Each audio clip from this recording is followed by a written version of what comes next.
Okay, so hello everyone. This is all about digital advertising, a little primer of it. So before we get started, just want to give you guys a little bit about myself. Born and raised in Pittsburgh, Pennsylvania, but spent some time down in North Carolina, went to school down at Elon, a little liberal arts school, right between Wake Forest and UNC. So that's how people try to know where that is. Been in the industry a little over a decade, have done all sorts of things from digital advertising, social media, working in high tech, did some education as well. Was a high school teacher down in Charlotte as well, where I taught principles of marketing, sports entertainment marketing, and marketing management. And now I do some mentoring as well for Duquesne. I am a mentor for the first year experience program. Also mentor for the national or the Association National Advertisers and their marketing education program. And then I also work with the Foundation Free Enterprise for their Pennsylvania Free Enterprise group as well. And then locally, try to stay in the community where I am the incoming chapter president for the Elon Alumni chapter, which I'm excited about. And then I'm the incoming vice president for the American Advertising Federation chapter for Pittsburgh. So, or the cousin of the AMA here in Pittsburgh. So super excited to talk to you guys all about, there you go, all about digital advertising. We're going to learn just a little bit about the digital advertising marketplace. Don't worry about taking too many notes. There's a lot on here, and I believe at the on the Momentum Hub, there'll be a link for you guys to download this presentation because there's so much to talk about. We were just talking earlier about anybody who calls themselves a digital advertising expert is lying, right? There's so much involved. I was trying to find a map of the digital advertising marketplace and immediately decided against it. If you go to this website, and I'll make sure it's in the presentation, it's a Chief Martech, MARTEC.com. They have a recently updated map of the whole digital advertising ecosystem, and it has about 8,000 different solutions, organizations, and services like that. So it's quite large. We're not going to get even close to that in this little hour. So we're going to talk about the future of digital advertising as well, and then the designer's role in the digital marketplace. So you can read this quote. I thought it was very interesting. It's from the PwC IAB Outlook, the report called Examining the Digital Ad Ecosystem, a fantastic report that just came out about a month ago. And the key point here is highlighted that advertising needs to directly affect business outcomes, hopefully on the positive side, right? As we see how the consumer behavior has shifted even more so to digital, advertising needs to make sure that it reflects that language. And for those on Zoom as well, oh, NC represent, thank you. Yeah, that you can see the quote. I thought it was very interesting to kind of kick us off that brands that don't do this are going to lose their positioning with others who try to stay brand safe and get consumers to the point of where they're ready to make their decisions. Any questions on that so far? So feel free to interrupt me. So this is for you guys. So why? Like we said before, consumer behavior shifts, and with the digital forward behavior, we need to meet them there. And there are many services that are either expedited because of the pandemic, or brand new things that are coming online that we need to take into consideration. For example, TV and video. There's been so many reports saying in the past 2 years, we've watched more. Well, why? Because we've been home, right? We can't go anywhere. We're not going to movie theaters and things of that nature anymore. So how do we entertain ourselves? figuring out how we get more on mobile. We'll talk more a little bit in this presentation that there's been a mobile first philosophy as well with consumers. Other things, virtual reality has been big. Esports, the little segment in the gaming industry. I'm in the gaming industry, so I know a lot more about esports than I probably need to know. But in the next couple of years, esports is going to explode with advertising spend being close to $86 million, with the industry itself becoming a multi-billion-dollar industry within gaming alone. So it's definitely something that we need to pay some attention to. Another thing that's been rising, podcasts.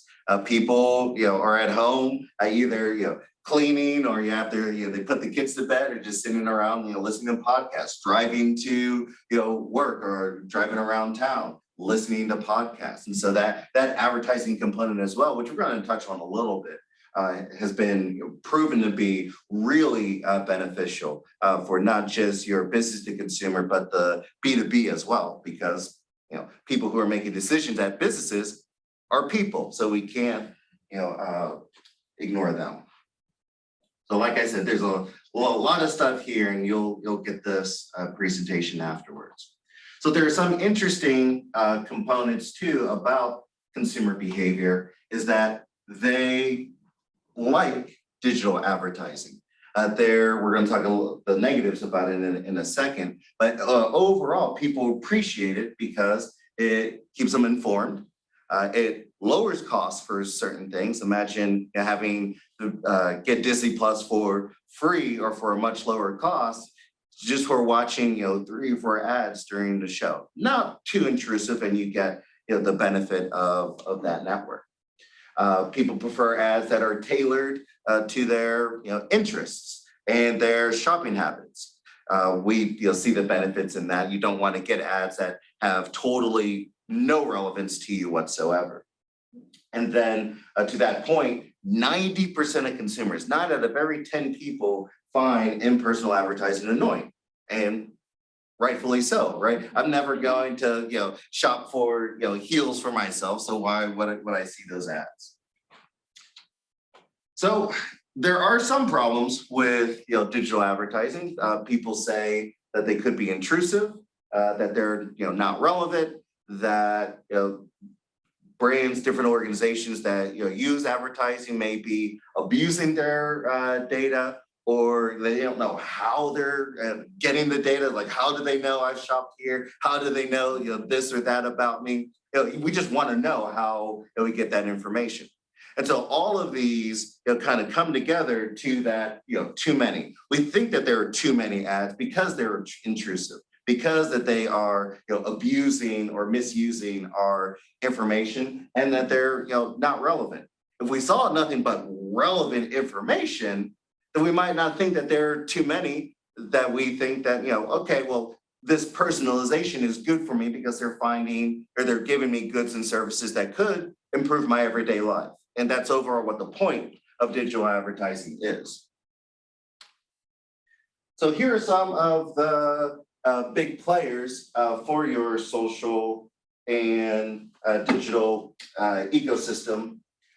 We broke it down a little bit from your search and display, social media, your connected TV, or your OTT, which means over the top type of media. So it means how people can watch shows or entertain themselves on TV or through their phone without having some type of cable subscription. That's basically what over the top means. And your podcasts and your voice digital ads. Middle red circle, advertise iHeartRadio. These are all some of the bigger players of how you can advertise in different podcast networks and those type of solutions. So some of your common goals for digital advertising, regardless of the platform that you are on, whenever you are creating a campaign, they ask you to create an objective. Like, what is the goal of this campaign? Why are you advertising in the first place? And so you can kind of break them down. There might be some different ways or words that the networks use, but they're all overall the same thing. Brand awareness or reach, making sure you get as many people as possible to know about your good or service. Some other networks may call it consideration, how you can get multiple or as many people as possible to consider searching your brand or learning more about it. Traffic to a desired source. Not necessarily every advertising campaign is to sell a good or service. It could be to get people to a website, to get people to download a white paper or a brochure if you're doing certain types of events or fundraising that people need information. May get people to visit your stores so they get in-store outcomes. For example, is a objective for Google advertising, for Google ads, to get people into the store to increase store traffic. Because for some brands, people buy more visiting the store versus just going online. Ultimately, conversion, which could be, again, a download, a newsletter subscription, or buying a good or service. It just depending on where your organization is, the ultimate business outcome could be different. And then your remarketing or retargeting, how in case somebody wanted to shop online, left your product in the shopping cart, a couple of days later, didn't buy. So you're going to use your remarketing and retargeting to reactivate or to get that person's attention again to hopefully convert them to a sale. So far, so good. I know I'm just rolling through these. So there are 4 different ways that designers can understand the basics of digital advertising and how designers and marketers can work together. Not every marketer is going to have a graphic design background or going to be an artist. So we have to be able to work together. We create the messaging, the strategy, but we have to make sure that we're on the same page with our design team, that the design complements the messaging, that they both reach that desired business outcome, whatever that outcome is going to be. Make sense? Okay, so we're going to go through these 4, and then we are going to talk a little bit more about what the future of digital advertising is. And again, we're going to wrap it up in that one phrase of creating desired business outcomes. So for creative, there's this method called the ABCD method. You've probably all seen there's another one of creating attention, interest, desire, action, right? There's all sorts of different anagrams for getting people through a funnel. Funnel meaning you're starting the awareness. People are learning about your good, your service, your brand, your organization, your philosophy, your campaign, whatever. Ultimately down to action. What does that conversion look like? Is it newsletter subscription, buying your good or service, donating to your cause, whatever that outcome is going to be? So the digital ad, the ABCD method, stands for attention, branding, connection, or drive. Another word for drive is direction, because consumers want to be driven somewhere, right? So how do we, just like you were saying before, how do we get there with the digital ad? Well, first we create attention. So with the question for designers, how is the design catching the consumer's attention? How do we make the creative stand out? We're being bombarded all the time with digital ads, whether it's on YouTube or through search. Whenever we're searching for something, there's always ads somewhere. How is the design of that ad getting the person's attention or that user's attention? Focusing on branding. How does the consumer tell us apart from something else? If it's is it color? Is it a logo? Some type of design? Some type of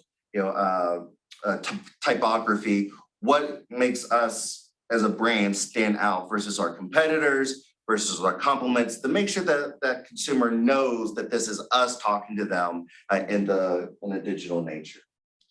How does it connect to the consumer? I'm sorry, just making sure that I'm not missing anybody from the chat.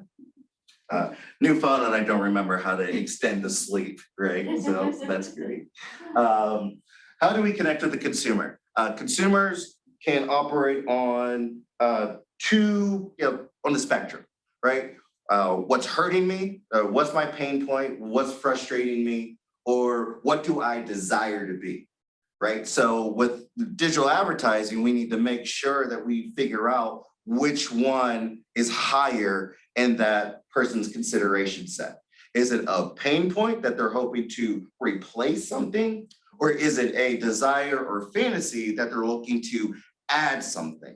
So it's convenience versus aspiration. And so whenever we're looking at that for digital advertising, we want to try to, again, work with that design team to figure out how we fit in that spectrum and how the design and marketing either fix that pain point or get that consumer to that desire, to that aspiration point. And with that, kind of just said that we need to drive the consumer to action. If we find a frustration, how does that design go? Boom, frustration right here. We can solve that. Or fantasies like here's you on the top of the mountain. You're king or queen of the castle. This is how we get you there, right? So, and here's the reason why you need to go to this place. I'll create that CTA to get them to move now. So after we get their attention or how we fix the creative, now we work on that goal of that strategy. And so you can see these are all broken up to the ultimate goals or objectives for a digital campaign. The brand awareness reach, question for designers, how do we get the attention from those people who don't know us at all, right? So that's a very weird questions, like how do you, as adults, it's really weird to introduce yourself to somebody brand new that you never thought of meeting, to now thinking of that on a digital platform. If somebody is going to a web page or if they got a newsletter or a flyer, how do we introduce our brand to them? So that's thinking about that brand awareness and reach. Traffic to a desired source. After they heard about us, how do we get them to learn more about us? If they see a funky vanity URL, how do we make sure that we get them to click it? Is it a pretty color? Is it a cool font that people haven't seen before? How do we get them to want to learn more? And then after learning more, how does the design work with the messaging that get them to convert to a particular action? Is it going into a store, getting a demo about a product? If you're doing a B2B, how do we get them to again just move along the funnel?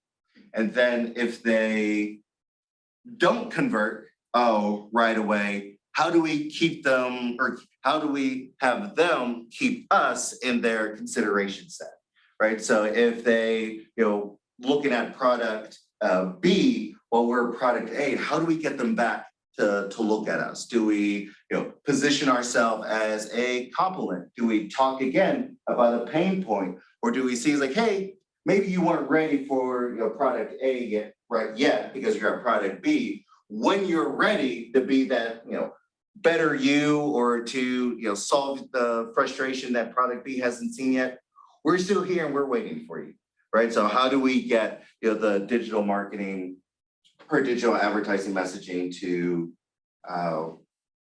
do that? And feel free in the chat. I'm checking the chat. So if you have any questions or in person, any questions, let me know. How are we on time? Okay, we're great on time. Like I said, I'm flying through it. So my apologies. Audience. Digital advertising trends with the audience. Moving to mobile first. Huge whenever you're talking about website, UX, UI. How do you design with marketing messaging in mind to a mobile first philosophy? Are we doing that? Are you regularly checking in with the marketing team of how the marketing messages appear on your phone, whether it's vertical or horizontal? with the rise of TikTok, looking at your ads, video has to be vertical first, having to be that 16:9 or 9:16 versus 16:9. Huge design implications with that, because if you don't get, especially with TikTok, if you don't get the consumer's attention in the first 2 seconds, it's just going to scroll up. A message will appear, after they scroll up too many times. Like, how relevant or irrelevant is this ad to you? And if you get that box, that's a bad sign, right? So you want to make sure that your design really complements the messaging, and vice versa. Working with the marketing teams, like, hey, with this design, what you want to do doesn't really work, right? So you need that two-way communication. Rise in connected TV and over-the-top views. Are we staying up to date with the specs and the creative requirements? Working with creating an ad on Hulu is absolutely terrible. They want they want specs for like a feature film to run 30 seconds versus going on an ad tech platform who are able to run HD YouTube videos to get on Paramount and NBC. So why Hulu is so different, I have no idea. If anybody in chat knows, to help me out, I really want to know. I want ads on YouTube or Hulu so bad. So if anybody can help me out with that, that would be great. But yeah, keeping up to date with that and trying to figure out why things are so weird and things are so different. Increased use for multi-screen. This is really important with branding. Are we making sure that our colors are the same, whether it's print or digital? A red on print is going to look very different on a digital screen. Whenever you're looking at a desktop or a laptop versus mobile, color shift, the typography could be different. Words break up. So how do you make sure that you keep that design consistent, especially whenever your words or phrases might be a little bit longer? How do you make sure that you create the type of right design that fits that messaging, that nothing breaks up? You have somebody to admit. Oh, yeah. Thank you. Thank you for letting me know. Adoption of future technology. Oh, lost the chat. There we go. Okay. How will design? I wanted to throw in that buzzword of the metaverse. How will design change in the metaverse, and are we preparing for that? The specs for creating art in virtual reality headsets are huge. I think our art team, we're creating art that has to be, 2440 by 1620, something like, or 1920. So like just these huge landscape pictures, and they have to be, a high quality, or else it's going to create some discomfort in the headset. So how do you create ads that, or especially display ads, that are as big as they need to be on a VR headset, and then they get out of the headset? Do they see it again on YouTube? Do they see it again in YouTube display? How do you make sure you're sizing it correctly, that you make sure that everybody is seeing the same thing wherever they are? Because we want the digital advertising to be where the consumers are. And then the appropriation of UGC, which stands for user-generated content, and working with creators, in our advertising. Again, working with Instagram and TikTok, using ads that are being created by people who are using your product or content creators is a huge trend, and consumers love it.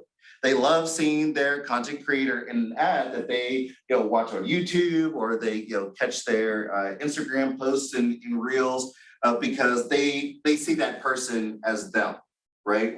With Seth Godin, famous marketer, one of my favorite guys to listen to.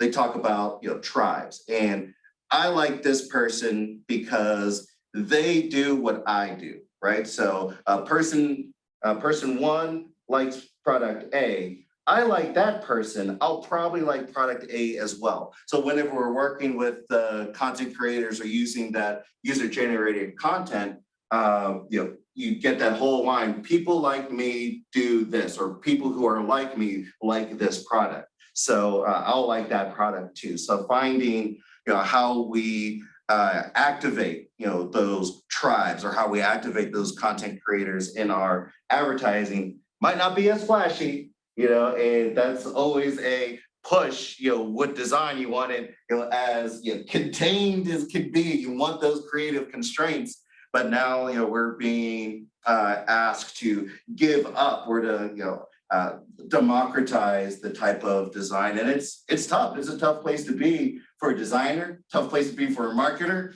because you're trying to give them particular messages, and if they don't follow it, kind of hard to do. So how do you, have that balance of, restraint and creative freedom? That's, something that we struggle, everybody struggles with on a daily basis, especially working with those fantastic content creators.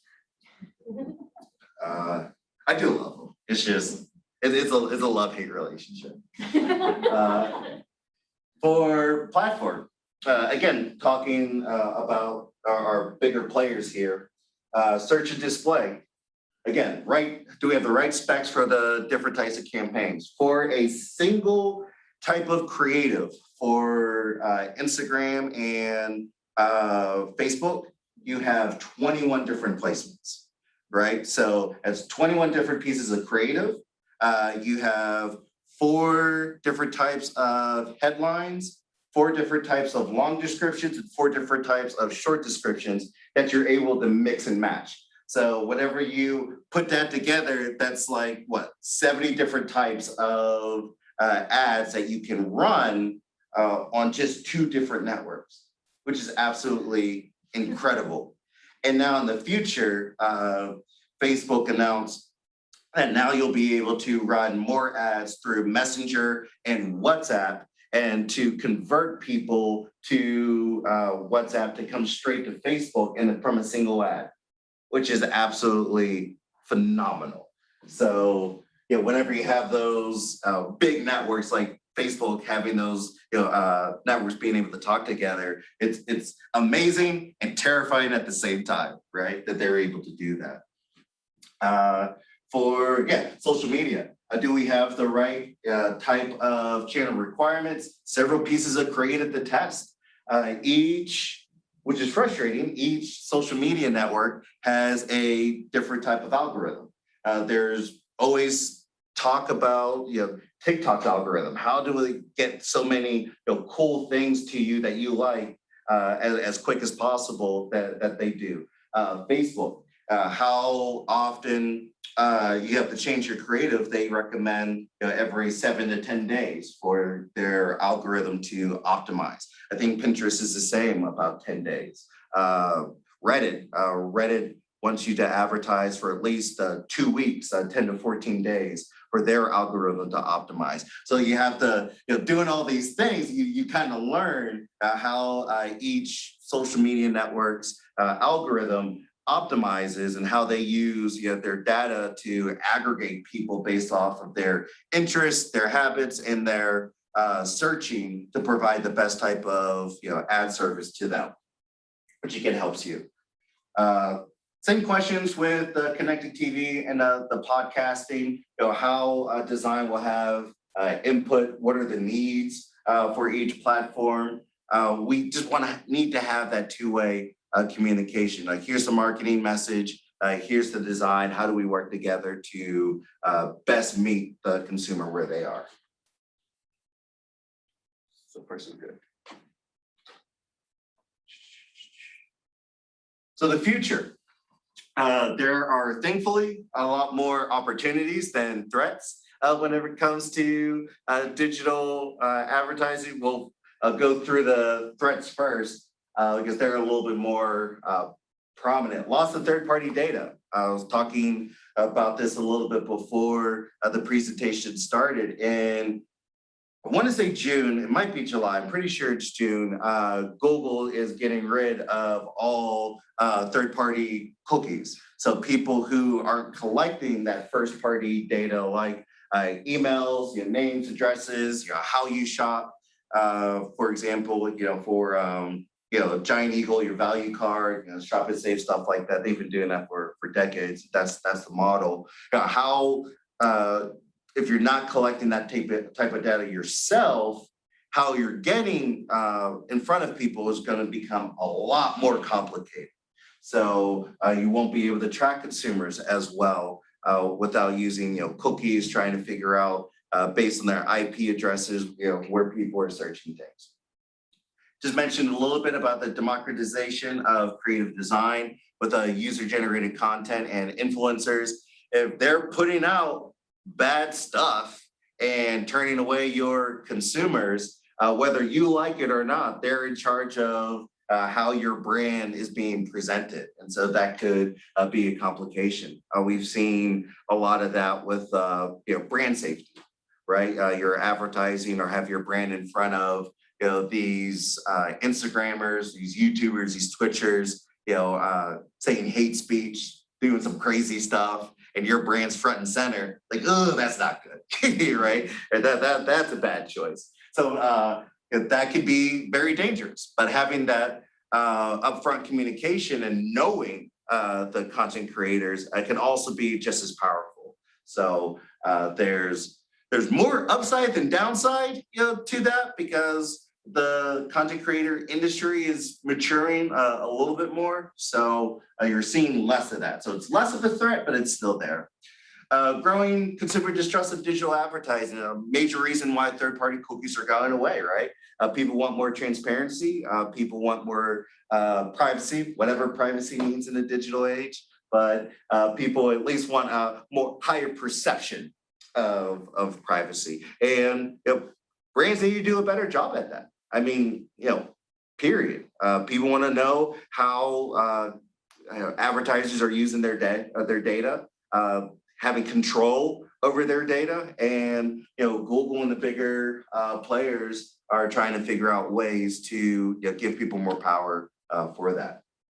I think it's been rolled out as a beta, but anybody who uses Google should have some sort of privacy sandbox that you're able to go in and kind of see what they're doing under your privacy settings.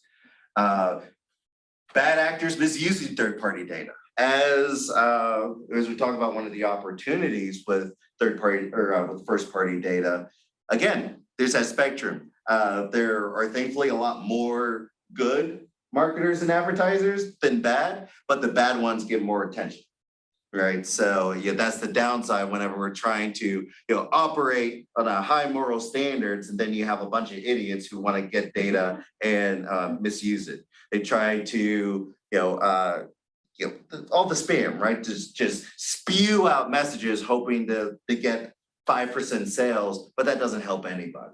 Doesn't help the consumer, and it doesn't help them if they get their act together and use it in the right way. Rising digital ad costs versus gains. In the past couple of years, we've seen costs for digital ad placement just skyrocket.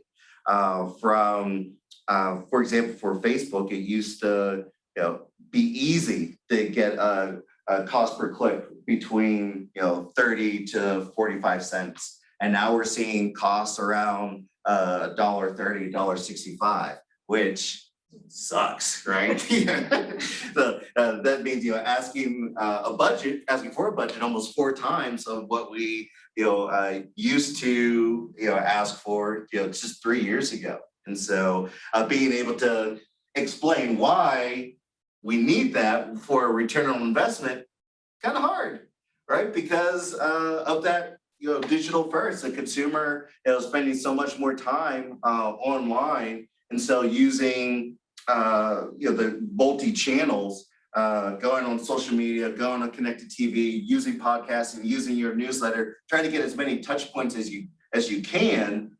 While that's great, it waters down what we call attribution, right? So what placement is working to get that consumer to a conversion? Using that multi-channel point is kind of hard unless you have a digital attribution, platform, working well behind you. So based on that, opportunities, ad tech, advertising technology, marketing information technology, however you want to describe it, are creating attribution models to help marketers with that. Getting these platforms that you can track all of your advertising efforts across different platforms and seeing what's working.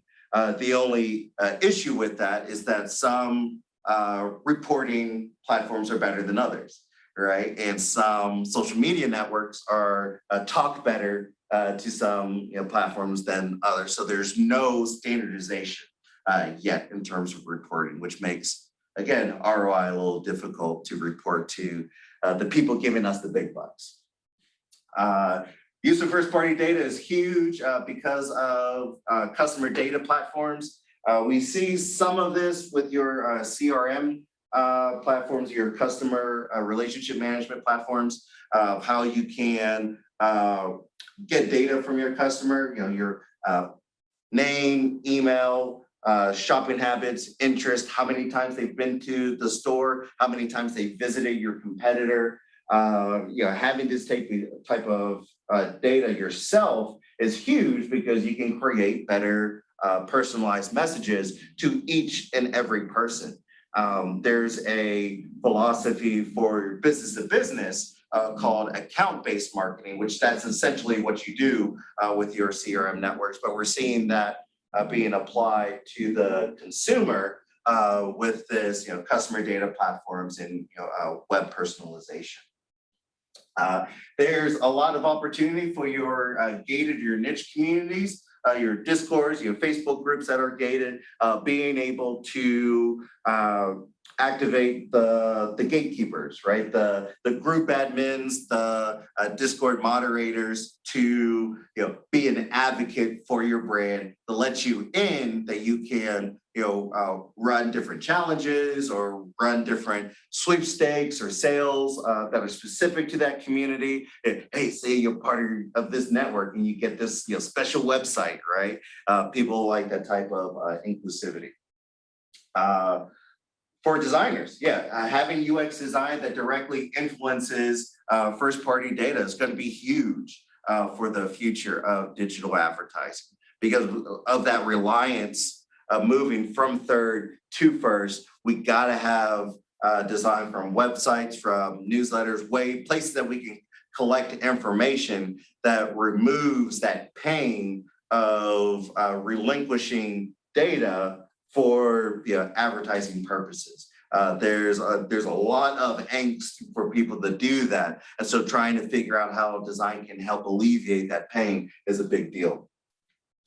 And then, web personalization, a website that I'm visiting and a website that Bree is visiting based off of first-party data. I may see a homepage that caters to my interests, and Bree may see a page that caters to her. So based off of the first-party data that a company can collect.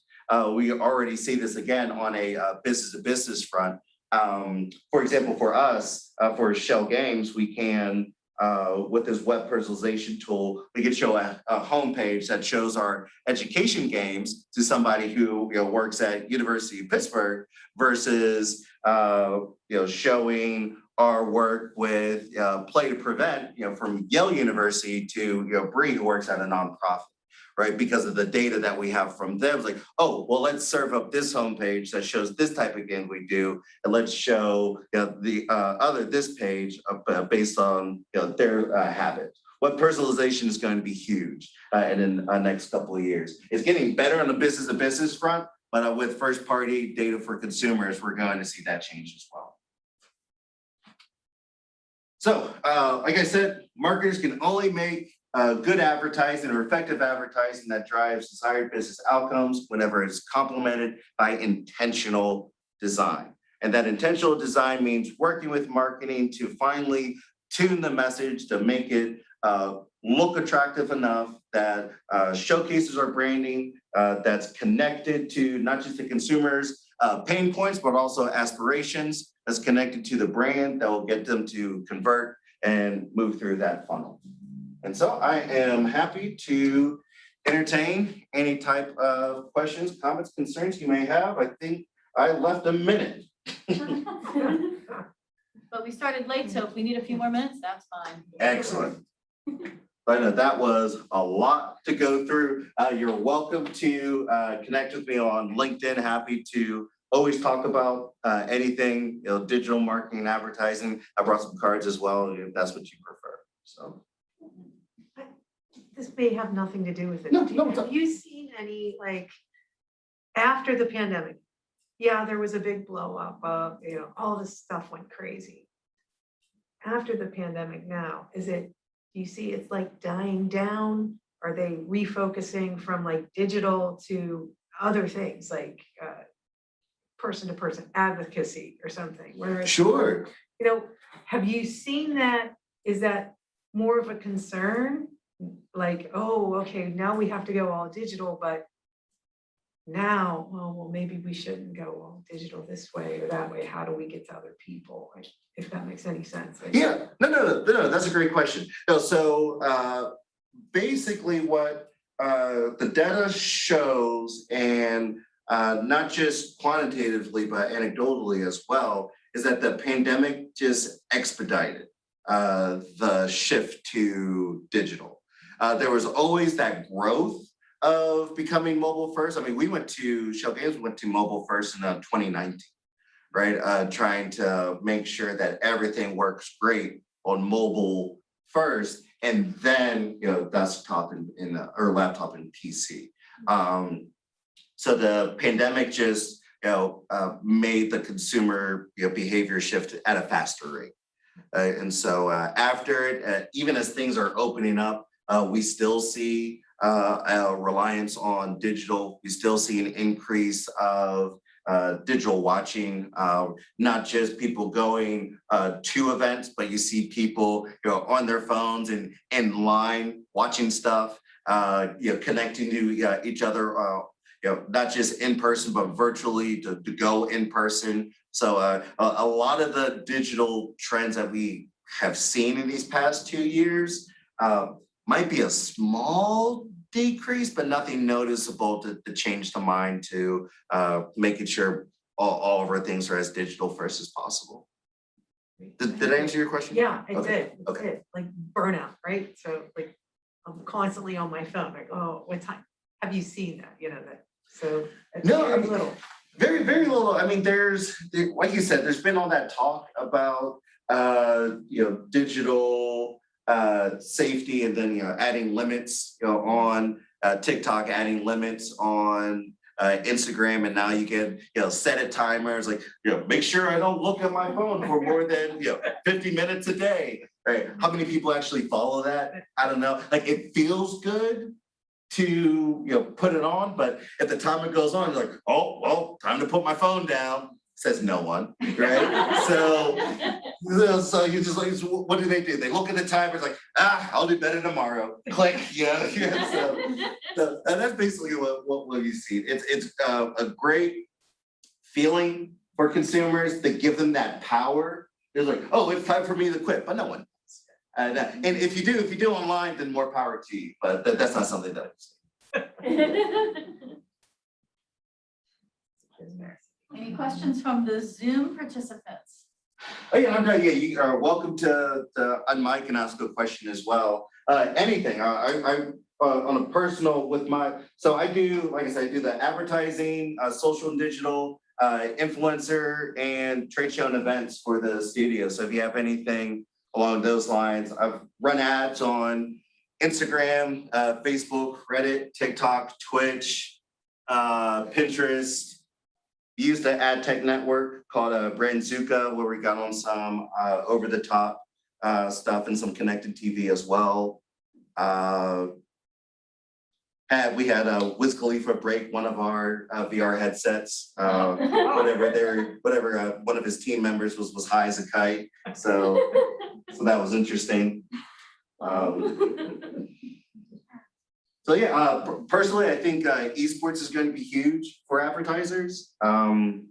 Everybody's a gamer. Everybody plays, at least 20 minutes a week on some type of game, whether it's Wordle or Bejeweled or some type of match 3 game on their phones. Hey, what up, big guy? So everybody's a gamer. Everybody likes competition. Everybody likes that interactivity. So whether it's esports or some type of gaming that you can advertise on, that's going to be big. I'm going to see there'll be increase in prices and free to play for advertising. That's going to be a big thing, a big cost center. So you'll see some people either stop it because of the saturation of the market. Connected TV, once Disney is going to roll out their ad-supported platform in later this year, actually, late 2022. Netflix's ad-supported platform is coming Q1 2023. That's going to be huge. Huge place of revenue for those two, as if Disney needs more money, but Right. but yeah, it's going to be big for them. NBC with Peacock, they had their upfronts. Upfronts is whenever they talk about all the different ad services for their brands, and they showed a big increase in revenue of having ads on Peacock, which I watched like 2 shows off of that, but yeah, I mean it's very interesting, right? All of these different networks doing different things, but like I said, there's my information. If you're uncomfortable asking in front of people, feel free to reach out to me as well. Happy to talk about it. Happy to answer questions. Thank you so much for your time. It was fun talking about what I do. Thank you. Thank Thank you. All right, let's take a moment.